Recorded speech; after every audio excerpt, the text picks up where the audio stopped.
Alors bonjour à tous et bienvenue sur cette vidéo. Donc je m'appelle Laurent, j'habite en France et je suis le créateur de la cagnotte PayPal afin de participer à une aide financière pour aider les sinistrés à Haïti par l'intermédiaire de la Fédération haïtienne de la pêche sportive en mer.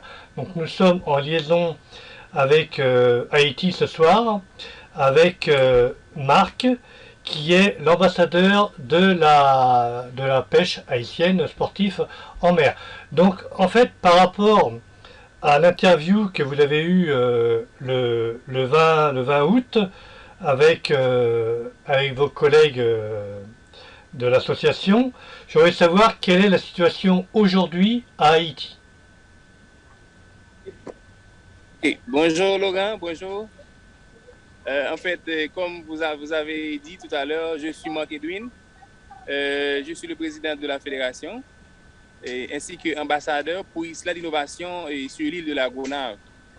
Et là maintenant, cette vidéo, c'est pour décrire la situation même des victimes du tremblement de terre qui a eu lieu le 14 août dernier à 8 heures du matin. Alors, après, jusqu'à hier, on a, on a, on a retiré ou sauvé près de 27 personnes qui étaient sous les décombres et ils sont tous en vie. Et là, il y avait 4 enfants, 4 bébés qui sont tous en vie aussi parmi les 27 et survivants et qui peut-être étaient victimes par le tremblement de terre. Et comme vous le savez, M. Laurent, en Haïti, tous les pays ont frappé, mais ce sont 3 départements qui sont les plus frappés. Et ce sont les départements du sud, avec ses environs, et les départements de Grand'Anse et les NIP. Presque toutes les maisons de ces départements sont brisées et sont englouties. Les montagnes se rapprochent entre eux. Il y a une colline là-bas et séparée par une rivière, alors que ces 2 montagnes-là se rapprochent et cette rivière-là se disparaissent complètement. Et on a Somaturine a brisé complètement. C'était un lieu touristique et formidable pour les villes d'écailles. Et là maintenant, la population victime se trouve dans la difficulté d'avoir eu les besoins en ce qui a trait des maisons et des abris provisoires. Ils n'ont pas de tentes, ils ont exposé sous le soleil et après le tremblement de terre, le cyclone Storm a fait son apparition et c'était dur, c'était catastrophique et souffrant. Il y avait beaucoup d'inondations partout et ailleurs. Et là maintenant, il y a des gens qui sont blessés du tremblement de terre, qui n'ont pas eu l'accès aux soins médicaux et ils sont même en décomposition. Les blessures sont en décomposition et les médecins n'ont pas les moyens médicaux pour voler au secours pour soigner les blessés. Là, nous à la fédération, nous avons lancé cette collecte de fonds pour avoir les moyens, pour non seulement pour aider les hôpitaux à répondre aux besoins médicaux, non seulement acheter des médicaments, apporter des gants et apporter des moyens, aux victimes aussi pour qu'ils puissent avoir les moyens de consommation et les produits de première nécessité. Et les bébés ont besoin du lait, de diapers, et ils ont besoin de l'eau et chaque jour, il faut les réhydrater. Et même les personnels médicaux ont besoin aussi des nourritures aussi pour qu'ils puissent avoir beaucoup d'énergie pour le travail. Ils sont tous des bénévolats. Et là, nous-mêmes, comme organisation, comme fédération, notre travail, c'est non seulement d'apporter de l'aide aux médecins et aux malades, aux blessés, aux victimes, ainsi que voir comment on peut aider les victimes à avoir des abris provisoires, soit des tentes ou des plywood, des bois de pancarte, afin de construire des hangars pour eux, afin qu'ils puissent avoir un lieu de repos. Je te remercie Marc. Donc on va regarder quelques images et vidéos de la situation à Haïti. Não só tinha pra mim da guisa. Oh, qu'est-ce que bébé mourir? Oh! Si bébé! Oh, Jésus, mettez-le à l'aise, sinon le temps mal baptisé. Oh, le petit monde qui mourit, t'as mal baptisé, oui.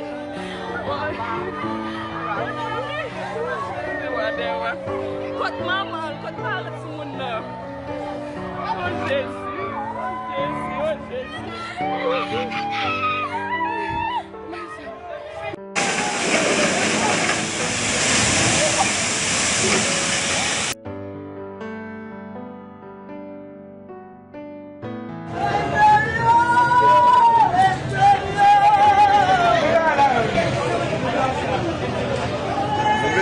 Dans l'hôpital Saint-Antoine, nous pas de docteur, en pile monde blessé, ok? Nous besoin d'aide côté médecin, tac, tac, tac, instance qui concerne parce que là, nous besoin d'aide là, dans l'hôpital Saint-Antoine, nous avons pile blessé, mais nous pas de médecin. S'il vous plaît, faites appel. Vini, Yann.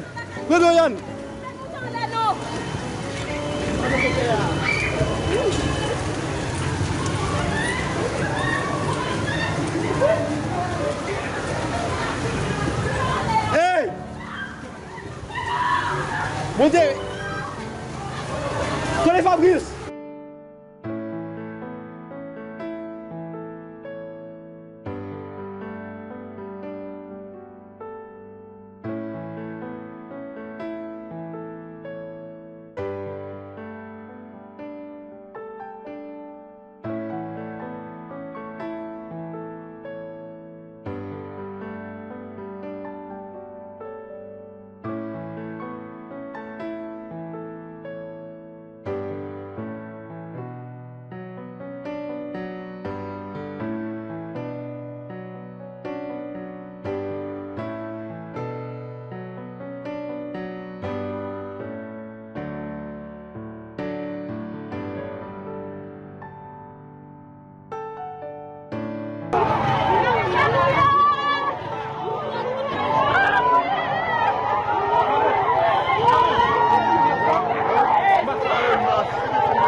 Bon miel vide dans tête l'église là.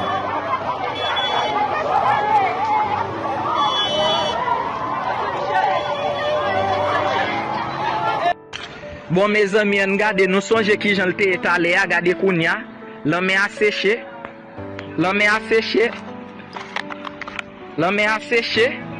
nous songeons j'en étais étalé, l'homme a séché, l'a fait bac là, bien gardé.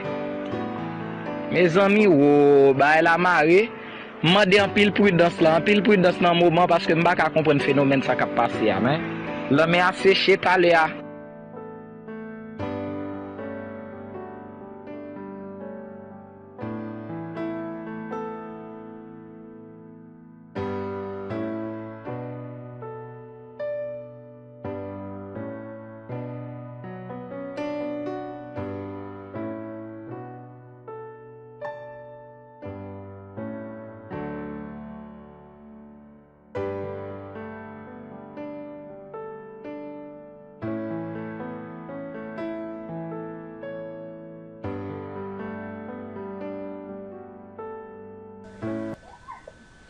D'accord, mais c'est plus des besoins financiers que vous avez ou du matériel qui vous faudrait? Nous avons besoin de matériel, nous avons besoin des dons financiers en espèces ou en nature.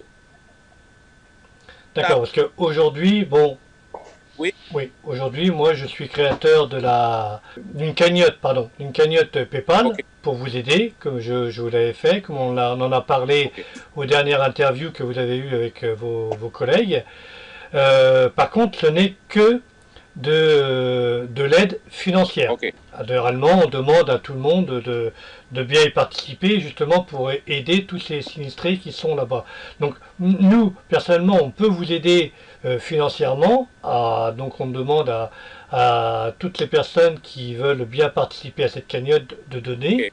Aujourd'hui, nous sommes à 30 €. Déjà, mais par contre... Merci pour les gens. Oui. Et j'ai vu également que tu avais fait une cagnotte PayPal haïtienne. Oui, nous avons créé cette PayPal, c'est juste pour faciliter de recevoir des dons et à travers l'international. D'accord, mais cette cagnotte PayPal que vous avez créée, est-ce que tout le monde peut donner, même les Français, même n'importe qui peut donner sur cette cagnotte-là? Je peux transmettre ça en anglais, non? Transmettre en anglais? J'entends pas très bien. Oui, je dis la cagnotte que vous avez créée, la cagnotte PayPal haïtienne. Est-ce que l'international peut y participer, même les Français, ou c'est seulement les Haïtiens, toutes Tout le monde peut y les... participer. Tout le monde peut participer. Tout le monde. Tout le monde. Que ce soit en D'accord, Europe, en Asie, en Amérique, en Afrique, Océanie. d'accord. Donc si les personnes ne veulent pas donner sur ma cagnotte, ils peuvent donner pour la vôtre, c'est Oui, ça? sans aucun problème. Il peut donner pour ta cagnotte et sur la cagnotte directe de la fédération, sans aucun problème. D'accord, ok. T'es juste peut-être pour... peut-être que les gens se seraient plus rassurés de donner à votre cagnotte à vous plutôt Bien. que la mienne que j'ai créée.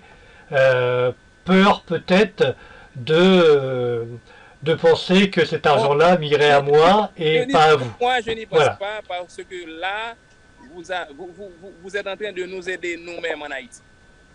OK? Vous avez fait Tout des à fait. sacrifices, vous avez fait des sacrifices pour demander aux gens d'apporter de l'aide en Haïti. C'est un travail extraordinaire et formidable. Oui, c'est... D'accord. Et si et par contre, si les gens veulent participer pour vous envoyer de la nourriture, des pâtes, Oui. du lait, comment doivent-ils procéder? On peut faire ça par De France, hein. cargo. On peut faire ça par cargo. Et je pense que si vous avez besoin de l'adresse, je peux vous envoyer de l'adresse. Et c'est comme Oui. ça, ça sera plus facile. Et D'accord, ok. Donc si les gens veulent donner du matériel ou de l'alimentaire, à ce moment-là, on mettra le lien sous cette vidéo avec l'adresse pour pouvoir vous les envoyer. oui, encore avec l'adresse et le nom de la fédération, ils peuvent envoyer ça par la douane ou par cargo. On peut nous livrer ça dans notre adresse comme ça et on peut apporter cette aide-là avec les victimes. Et là encore, en toute transparence, nous voulons préparer des petits rapports et pour faire des vidéos live en direct avec toi ainsi que les autres amis et dans la distribution même des dons. C'est D'accord, très ça sera intéressant pour très... les donateurs. Oui. D'accord. Ok. Donc aujourd'hui, par rapport à ce que tu as dit, ça s'améliore dans le pays. Oui, ça s'améliore et je pense qu'on a beaucoup d'efforts à faire. Moi, étant que jeune et entrepreneur social et leader communautaire, c'est notre travail, c'est nous les plus forts, c'est voler au secours des plus faibles, des plus vulnérables. Et ça doit être avec sensibilité, avec responsabilité aussi, et avec cœur de compassion. Et c'est la raison pour laquelle nous n'avons pas assez de moyens d'aider nous-mêmes, de notre propre moyen, mais nous faisons de tout notre mieux de rechercher et de sensibiliser beaucoup plus de gens, amis, et pour avoir des moyens pour voler au secours. Des gens peut-être qui n'ont pas accès et avec une plateforme de communication comme Zoom pour demander à tout le monde de leur porter en aide, mais nous avons utilisé notre organisation et notre voix, comme vous êtes en train de faire maintenant, de voir comment on peut les aider. D'accord. Et est-ce que vous avez de l'aide internationale pour justement pour les sinistrés, pour faire des recherches? Est-ce que vous avez des chiens de recherche? Est-ce que vous avez des pompiers qui viennent, des infirmiers, des médecins qui viennent de l'international? les secouristes qui viennent de l'Allemagne, du Mexique, des États-Unis. On a beaucoup. On a les militaires américains qui viennent aussi et pour rechercher des personnes qui sont sur les décombres. Mais là, on est en train de coordonner et de voir comment les victimes auront bénéficié des dons, peut-être en nourriture, on peut dire des approvisionnements en nourriture et des abris provisoires, vêtements, parce qu'ils ont tous perdu de l'eau et même des kits sanitaires pour éviter les épidémies. Parce qu'après ce tremblement de terre-là, on doit éviter qu'il y ait des épidémies à travers les vestiges des mortels. Oui, monsieur, d'après ce que j'ai vu dans votre dernière interview, l'eau en fait est polluée chez vous et l'eau qui était un peu pure, parce que la plupart des Haïtiens prenaient cette eau-là pour se laver et pour boire également. Mais aujourd'hui, elle est imbuvable. Oui, non, parce que tous les canaux, les tuyaux, les sources sont dévastés. Et s'il y a des organisations internationales qui veulent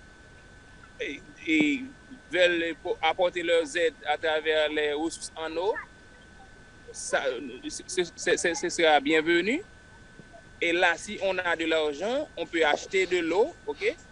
On peut acheter de l'eau par caisse pour apporter à certaines familles. Parce que si on achète, par exemple, 500 caisses d'eau, 500 familles peuvent bénéficier. Parce que les caisses avaient près de 24 bouteilles. On peut aider près de 50 à 100 familles d'avoir un peu d'eau pour peut-être 5 à 7 jours.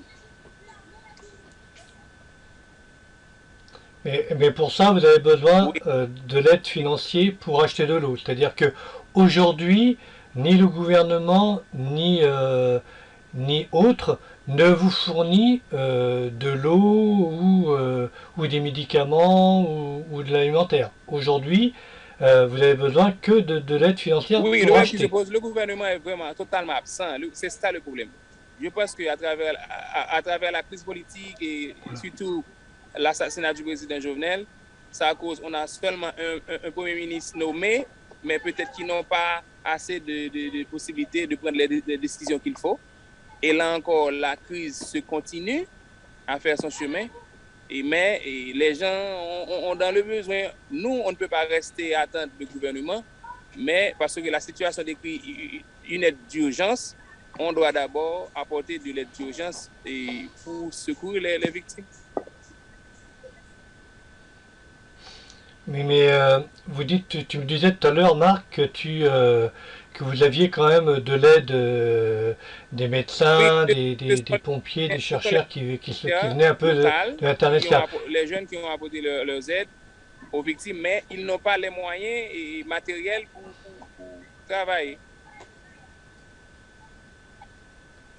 Oui, mais la question que je te posais tout à l'heure, c'est que, par exemple, de France, est-ce qu'il y a des gens, parce que là, dans les informations, on a vu qu'il y avait quand même des médecins bénévoles, des infirmières bénévoles, qui décollaient à Haïti, justement, pour venir en aide à ces personnes-là.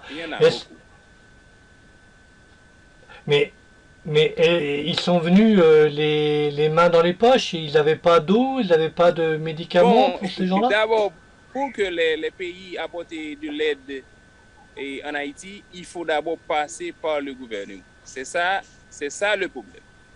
Ça prend du temps pour régulariser les choses, pour avoir, on peut dire l'autorisation et de faire des interventions dans la situation d'Haïti. On a obligé de passer directement par la fédération pour recevoir les dons afin d'aider les victimes. D'accord, c'était un peu ma question. C'était beaucoup plus rapide pour passer, en passant par la fédération, par la tienne. C'était beaucoup plus rapide que par passer par le gouvernement ou par... Excusez-moi, ce sont les organisations locales ce sont les artistes, les volontaires qui font des interventions directes, la diaspora haïtienne, ce sont eux qui sont mobilisés pour aider les victimes. Mais le gouvernement en soi ne sont pas présents comme qu'il doit être. D'accord. Ok. Donc, bah, écoutez, je pense qu'il faudrait aider ces personnes-là par la fédération de Marc et par d'autres fédérations. Vous avez deux liens qui vont se trouver en dessous de cette vidéo. Vous aurez le PayPal de la cagnotte haïtienne de la fédération haïtienne de pêche sportif en mer, ainsi que la mienne.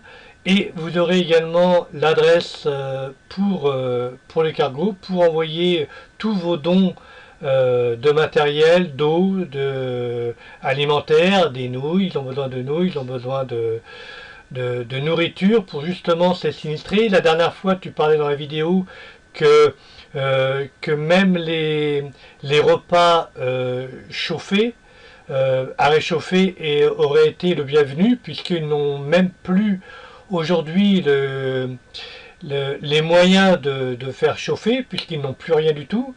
Donc ça aussi c'était bon à prendre, c'est ça? Oui, je suis là, j'ai 2% sur mon téléphone, excusez-moi. 2%. Oui, je disais donc que c'est très important, oui, même la nourriture à réchauffer la nourriture pour les enfants, pour les victimes en général. Parce qu'il y a les enfants, il y a les mamans, les papas, il y a les personnes âgées aussi. Et on espère que cette vidéo va apporter beaucoup à Marc, à sa fédération, pour aider les sinistrés à Haïti. Voilà. Eh bien, je vous souhaite une excellente... Et non seulement à la fédération et à votre cagnotte. Et tout cela, c'est pour aider les victimes. Pas pour d'autres activités, c'est pour aider les victimes. Et en toute transparence, comme je vous avais dit tout à l'heure, on doit organiser une conférence comme ça, de donner un rapport, et puis lors même qu'on a procédé à la distribution, on va organiser un live en direct avec tous les donateurs, toi ainsi que d'autres amis qui nous aident, et juste pour voir ce qui se passe en Haïti, même à distance. Ok, bah écoute, je te remercie beaucoup Marc. C'est dommage que Laurent n'a pas pu participer, mais tu lui passeras le bonjour. Et nous allons être obligés de laisser Marc, puisqu'il a très peu de connexion et de niveau de batterie. Donc on se retrouvera très prochainement, j'espère. Et on vous souhaite beaucoup de courage, et surtout prenez soin de vous. Je n'ai pas maintenant au bureau, j'étais en train d'organiser quelque chose. Je suis dans la rue, mais je me mets à couvert juste pour participer au Zoom. C'est pour cette raison-là que je n'ai pas assez de charge sur mon portable. Mais pour cela, mais quand même, pour l'autre occasion, tout sera en ordre. Merci Laurent pour votre personnalité. Bon, excellente soirée à toi. C'est vraiment extraordinaire, j'apprécie ça beaucoup. Et un jour, j'aimerais bien que vous veniez en Haïti, rentrez pour visiter la fédération, notre communauté. Et comme ça, ce sera une opportunité pour nous. D'accord. Eh bien, ça sera avec plaisir. Ok. Eh bien, Marc, à la prochaine. Je te souhaite une excellente soirée, enfin une excellente journée pour toi et une excellente soirée pour nous tous. Et je vous dis à très bientôt. D'accord. Bye bye.